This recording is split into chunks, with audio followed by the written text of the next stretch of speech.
Реални и конкретни решенија наспроти досегашните популистички мерки. Само на овој начин ќе се задржат работниците во производствените капацитети. Категорична е председателката на Штипското здружение Гласен текстилец Кристина Ампева. Ниските плати и непочитувањето на работничките права се причини за бројот на вработени во реалниот сектор да биде десеткуван. Ние сакаме да збориме за покачување реално на платите во реалниот сектор од кој што зависи јавната администрација, да кажам поточно.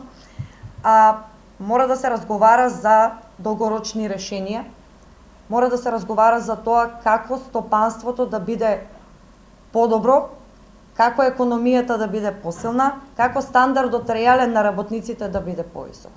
Значи, не политички мерки од денес за утре, кои што подоцна повторно ќе бидат плати изедени од инфлација и слично. За да се зачуват работните места, потребно е стимулирање на сопствени брендови, наспроти досегашната пракса шиење за странските партнери. Штип ги има сите предиспозиции за целосна реинкарнација на текстилот. Затоа општината, преку меѓународната организација АКТЕ, ќе црпи искуство од европските градови, каде што конфекционерството е главна развојна гранка.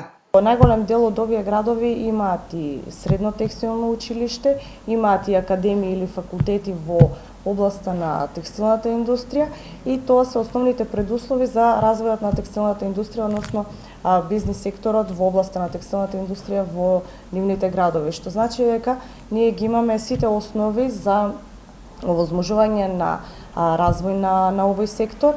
Токму и преку АКТЕ беа организирани денови на мода во Штип, каде штипските текстилни компании ги представуваат своите брендови. Од утре почнува и 8-та поред текстилијада, на која за подобрување на работничките права ќе зборува и председателката Гордана Силјановска-Давкова.